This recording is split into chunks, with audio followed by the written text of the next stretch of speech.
brasileiros. É o guaco, uma planta que quase todo mundo já ouviu falar, e uma planta que está inserida no SUS, uma planta que há políticas públicas definindo o uso dela no SUS. Conhecem essa planta? Aí está a imagem dela. É a Micânia glomerata, ou guaco. Observem que ela é uma planta trepadeira, né? Ela está crescendo em uma cerca. É o hábito dessa planta. Nós utilizamos as folhas secas, folhas rasuradas, cortadas em pequenos pedaços do guaco. Para quê? Gripes e resfriados. O guaco não cura, mas ele tem uma ação sintomatológica. Ele melhora o quadro do paciente com gripe e resfriado. Pacientes também com bronquite alérgica e infecciosa. Também não cura, mas ele é um coadjuvante, é um auxiliar. E também expectorante, principalmente também associado a gripes e resfriados. O uso do guaco é por via oral. E a forma de utilização do guaco também por infusão. 3 gramas, cerca de 1 colher de sopa de folhas secas cortadas em pequenos pedaços do guaco, rasuradas, para cerca de 150 ml uma xícara de chá de água fervente. Filtra e está pronto o seu chá por infusão de guaco, que aliás é muito saboroso. Se você quiser adicionar um pouquinho de mel, pode, mas não coloque o mel para ferver junto com a água. Posologia e modo de usar. 1 xícara das de chá, 150 ml, até 3 vezes ao dia, pela manhã, à tarde e à noite antes de dormir, podendo ser utilizado tanto por crianças quanto por adultos. Não são relatadas contraindicações do uso do guaco, mas tem alguns efeitos adversos que a gente tem que ficar bastante atento, principalmente em pacientes idosos. A utilização do guaco pode interferir na coagulação sanguínea. Portanto, só use o guaco por tempo determinado. Não se toma o guaco o tempo todo, apenas em uma crise de 5 a 7 dias de gripe e resfriado, com tosse, com produção de muco ou catarro. Observe com relação à dose. A dose tem que ser respeitada porque, se tomada acima da recomendada, pode provocar vômito e diarreia. Fique atento. E informações adicionais é que o guaco pode interagir com anti-inflamatórios não esteroidais, que é uma classe de anti-inflamatórios bastante utilizada, como o diclofenaco sódico, diclofenaco potássico. Depois dê uma pesquisada nos nomes comerciais do diclofenaco sódico e diclofenaco potássico. Não devemos ingerir esses anti-inflamatórios juntamente com o guaco. E essa planta, você conhece? É a camomila. Uma planta cultivada no sul do Brasil, em algumas regiões, e uma planta muito conhecida no mundo todo.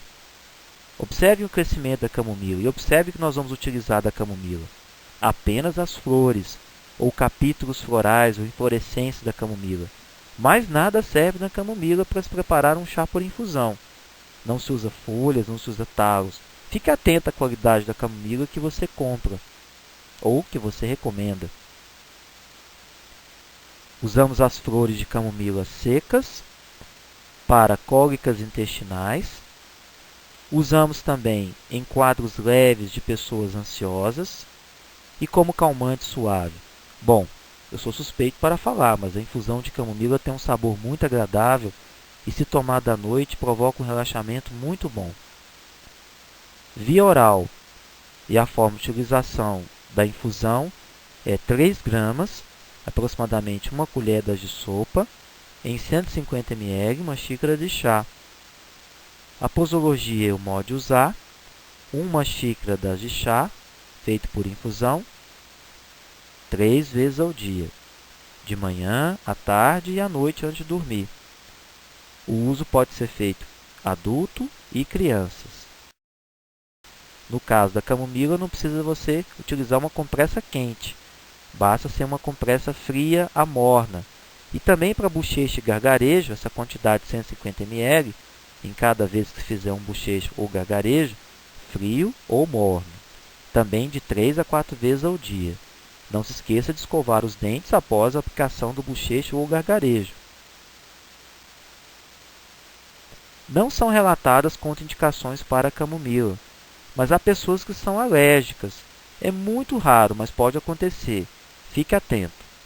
Em caso de superdose, ou seja, utilizar uma quantidade muito acima do que a gente acabou de conversar, pode ocorrer o aparecimento de náuseas, excitação nervosa e insônia.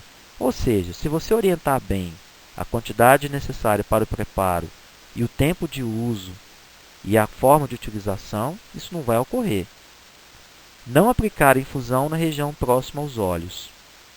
Essa é uma alegação importante com relação ao uso da compressa de camomila. Evite utilizá-la para isso. Aí nós estamos observando uma planta também bastante comum aqui no Brasil, utilizada como condimento, como tempero, e encontrada inclusive em locais que se vendem frutas e verduras. É o alecrim do campo, ou Rosmarinus officinalis. Alguns chamam de alecrim de canteiro, justamente pelo fato de ele ser cultivado em canteiros. Vamos adiante. O uso é apenas adulto. Não deve ser utilizado por pessoas com doença prostática, gastroenterites, dermatoses em geral e com histórico de convulsão. Fique atento. E os efeitos adversos, se usado de forma crônica ou tempo indeterminado, ou mesmo em doses acima do que nós acabamos de verificar, excessivas, pode causar irritação renal e gastrointestinal. Portanto, sabendo utilizar o alecrim com a quantidade necessária no preparo e tempo determinado, você não terá esses efeitos. Efeitos adversos podem ser observados e podem ser evitados. Se você souber quais são eles, ou se você souber a quantidade correta e tempo necessário de utilização da planta medicinal, você pode evitá-los. E também observar o quadro do paciente, para ver se ele não se encaixa num grupo de pacientes que não deve utilizar essa planta medicinal. Essa é uma planta nativa no sul do Brasil. Para quem está nos assistindo, que é da região sul do Brasil, é a espinheira santa, ou cancorosa, é a Maitenus ericifolia, uma planta brasileira importantíssima, também utilizada pelo Sistema Único de Saúde. Em Brasília, o Sistema Único de Saúde padronizou essa planta em 1989. Aí nós temos um estudo importante feito por pesquisadores brasileiros na década de 80. Bom, para quem não nasceu nessa época, observe o seguinte. Nós já tínhamos estudos na época da ação antiúlcera gástrica de plantas brasileiras, incluindo a espinheira santa. Esse maravilhoso trabalho foi feito por pesquisadores, um deles o professor Carlini, que era subordinado a um dos programas de plantas medicinais mais importantes no país, denominado de Programa de Pesquisa de Plantas Medicinais, da desativada Central de Medicamentos. Daí em diante, a espinheira santa continuou sendo estudada. Vamos conhecer os usos da espinheira santa. Nós utilizamos a folha da espinheira santa seca e também rasurada, cortada em pequenos pedaços, para dispepsia, para azia e para gastrite. E observe essa indicação ou alegação: coadjuvante no tratamento episódico de prevenção de úlcera gástrica em uso de anti-inflamatórios não esteroidais. Se o paciente utiliza anti-inflamatórios não esteroidais, nós estamos abrindo uma exceção no caso do uso da espinheira santa. Na verdade, não tomar o anti-inflamatório junto com o infuso da espinheira santa, mas entre uma ingestão do anti-inflamatório e outra, você pode utilizar o infuso da espinheira santa para prevenir a úlcera causada, podendo ser, inclusive, nós sabemos, causada pelo uso desses anti-inflamatórios. Se usa por via oral, a forma de utilização é infusão, de 1 a 2 gramas, 1 a 2 colheres de chá, em 150 ml, uma xícara de chá.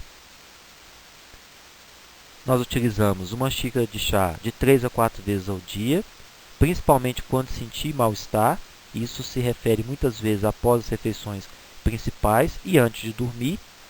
O uso é adulto e algumas contraindicações que devemos ficar atentos, já que queremos promover o uso racional dessa planta medicinal, como todas que nós aprendemos. Não deve ser utilizado por crianças menores de 6 anos. Não deve ser utilizado em mulheres grávidas até o 3º mês de gestação.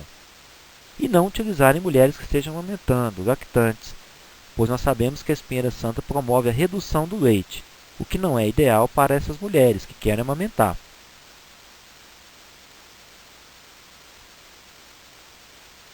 Estamos falando a respeito de plantas medicinais e agora vamos falar a respeito da atenção que devemos ter ao uso de algumas plantas medicinais tradicionais em diabéticos, que é o foco específico desse curso. Conhecem essa planta? Nós falamos dela no início da nossa apresentação. É o melão de São Caetano, ou Momordica charantia. Olha o fruto dele, de uma coloração alaranjada, chamativo, bonito. E é uma planta trepadeira, podendo ser encontrada inclusive em alguns quintais pelo Brasil, de ocorrência natural. Nós utilizamos as folhas, os frutos e as sementes secos do melão de São Caetano.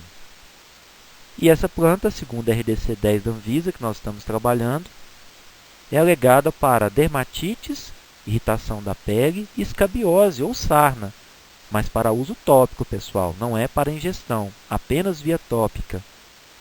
Nesse caso, nós vamos preparar por decocção. Portanto, podemos ter um material que tenha folhas, que tenha frutos e tenha sementes secos do melão de São Caetano. Usamos 5 gramas de melão de São Caetano para cerca de 1 litro de água em decocção. A posologia, o modo de usar é aplicar nos locais afetados 2 vezes ao dia ou banhar-se 1 vez ao dia.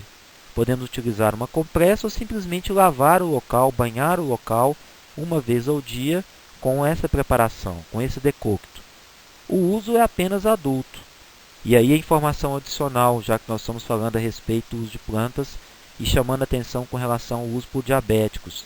Não se deve utilizar essa planta por via oral, principalmente por pacientes diabéticos, pois ela pode causar coma hipoglicêmico, ela pode diminuir o açúcar no sangue.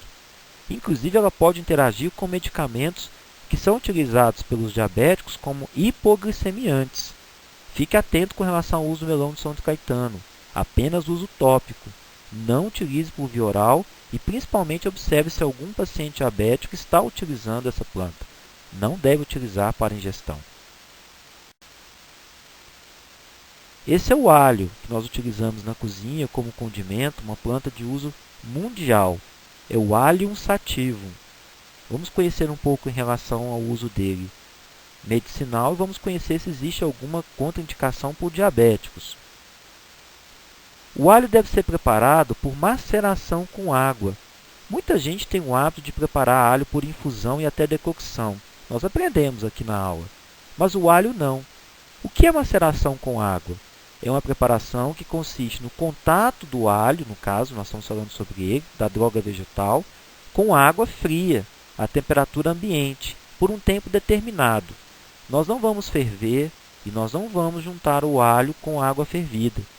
Esse método é indicado para as drogas vegetais, para plantas secas, que possuam na sua composição substâncias que se degradam, que se perdem, que saem e vão embora com o aquecimento. E o alho é assim. Portanto, a melhor forma de utilizar o alho é deixar em contato com água fria, 1 hora em maceração a frio com a água em um recipiente tampado. Observe a imagem que está representada aí para vocês e nós vamos agora falar um pouquinho mais a respeito do alho. Nós usamos o bulbo do alho seco, preferencialmente, e rasurado, para hipercolesterolemia, ou seja, colesterol elevado. Ele também atua como expectorante e atua como antisséptico. Nós usamos por via oral e acabamos de ver que a forma de utilização é a maceração a frio. Meio grama, cerca de 1 colher de café de alho picado, bem pequenininho, sequinho, em 30 ml. Lembra do cálice? É a medida do cálice. O cálice muita gente utiliza em casa para beber licor. É aquele cálice, é o menor cálice, 30 ml. No caso de água fria. Posologia e modo de usar. Um cálice, 30 ml, 2 vezes ao dia antes das refeições, principalmente almoço e jantar. Pode ser usado por adultos e crianças e contraindicado. Bom, aí nós vamos chamar a atenção. Não deve ser utilizado por menores de 3 anos e pessoas com gastrite e úlcera gástrica, pessoas com hipotensão, com pressão baixa e com hipoglicemia. Então, o alho não pode ser utilizado por pacientes com hipoglicemia. E aí nós ficamos atentos aos pacientes diabéticos, não é mesmo? já que eles se encaixam nessa possibilidade de serem pacientes que não devem utilizar o alho para essa função. Não utilizar em caso de pacientes com hemorragia ou em tratamento com medicamentos anticoagulantes. Quem toma alho em quantidade maior que nós indicamos pode ter um desconforto gastrointestinal. Devemos também observar que deve ser descontinuado o uso do alho 10 dias antes de qualquer cirurgia. Então, se você está tomando o alho para as funções ou alegações que nós acabamos de mencionar e sabe que o usuário vai submeter uma cirurgia, peça para ele descontinuar o uso, porque ele pode interferir com a coagulação. Portanto, o paciente pode ter algum problema com relação à sua cirurgia. Deixar a droga seca, rasurada, por cerca de 1 hora em maceração. Acabamos de aprender isso. Não se ferve o alho, não se coloca água quente no alho. Portanto, aprenda a usar o alho, como você vai agora, a partir desse momento, saber, e saiba dos riscos adicionais a pacientes diabéticos. Essa é uma planta que muita gente conhece em cosméticos, em shampoos, em cremes, em géis, e é uma planta muito cultivada pelo Brasil afora. É a babosa. Existem várias espécies de babosa do gênero Aloe. Vamos falar sobre a babosa. A parte normalmente utilizada, ou parte tradicionalmente utilizada da babosa, é o que nós chamamos de gel da babosa, ou simplesmente baba, como alguns preferem chamar. É um gel mucilaginoso, fresco, que é alegado ser utilizado via tópica no tratamento de ferimentos superficiais, em aplicação tópica, em queimaduras domésticas, queimaduras simples, picadas de insetos, como nós estamos vendo nessa imagem que está sendo mostrada a vocês. O preparo do gel fresco ou mucilaginoso da babosa aplicado diretamente sobre a pele. Mas atenção! Deve-se evitar o uso oral de sucos contendo gel de babosa. E aí, nós estamos falando a respeito dos diabéticos, devemos prestar mais atenção ainda. Observe um recado abaixo. O suco de babosa reduz os níveis séricos de glicose em pacientes diabéticos que fazem uso de um medicamento muito consumido que é a glibenclamida. Portanto, pessoal, jamais utilizar o suco de babosa em pacientes diabéticos e principalmente atento aos pacientes que fazem uso deste medicamento. Bom, aqui nós terminamos a nossa aula e eu deixo um recado para vocês de um grande professor brasileiro chamado Francisco José de Abreu Matos, que criou no Ceará o projeto Farmácias Vivas, a partir de uma adaptação de publicações da Organização Mundial da Saúde. Ele nos disse: nunca subestime o conhecimento popular sobre plantas medicinais, mas não o repasse de volta ao povo sem antes saber se a atividade atribuída à planta realmente existe e se seu grau de toxicidade não irá submeter o usuário a riscos desnecessários. Fica a dica do professor Matos, fica a dica da aula, espero ter contribuído com vocês. Grande abraço! E aí vocês estão vendo as referências que nós utilizamos para o preparo deste material. Caso queiram consultá-las, é só verificarem quem são elas e procurá-las. É muito fácil. Um grande abraço a vocês e me coloco à disposição. Espero que tenham compreendido e que façam o melhor uso possível das plantas medicinais e da fitoterapia. Até mais!